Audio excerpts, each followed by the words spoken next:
Hello guys, a very good morning to one and all. And this is me, I'm Dr. Jayanti Ghosh, back again with a new global, I must say it's a global emerging topic these days. And generally youngsters, adult women who are subjected to bullying in school or body shaming due to their fat, body fat, accumulated fat, due to their habit of excessive eating, they may develop this disorder. And I'm going to discuss today about the topic that is bulimia or bulimia nervosa. Bulimia nervosa is associated with anorexia nervosa. As we know that anorexia actually means loss of appetite. Nervosa is a neural condition, coordinated abnormal condition that is responsible for, mental condition which tells an individual that we should reduce our appetite. And in case of bulimia nervosa, what happens is the person goes on binge eating. That is, they eat too much in an excessive fashion, and in excessive amounts, so that they have to vomit. After having heavy meals, they tend to vomit a lot. And there are many complications associated with this disease. And a very famous personality, eminent personality who did this bulimia nervosa was Diana, Lady Diana. Actually, I never watched her or any articles containing her depiction of bulimia, but my sister, her name is Ranjana Ghosh. She is a subject matter expert in Kolkata. So she told me about this habit of Lady Diana. She had studied in an article and also she had visualized in an video. She had this habit of bulimia nervosa. So this is very prevalent in young women and more common to them. Many models also tend to do it in order to get reduced, get loss of their excess amount of fat. Begins during late adolescence or early adult life. The American Psychiatric Association diagnostic criteria for bulimia nervosa are the following. The first criteria is eating in a discrete period of time within 2-hour period. Second, a sense of lack of control over eating.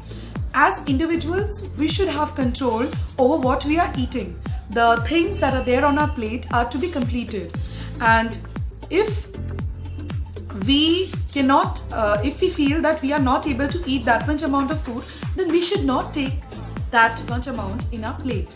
That is a respect to our food also.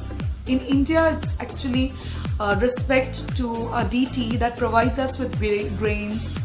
And there's a worship of that puja also known as Annapurna Puja. So recurrent inappropriate compensatory behaviors to prevent weight gain, misuse of laxatives, diuretics. This occurs once a week for 3 months. Half of the patients, so now we come to the complications of bulimia nervosa. Half of the patients with bulimia nervosa, they have fluid and electrolyte imbalance. Then cardiac arrhythmias, that is, they have too much of this hyperkinetic pulse. The pulse increases to an excessive amount. Enlargement of the parotid gland, esophagitis, that is inflammation of the esophagus, gastric necrosis may occur.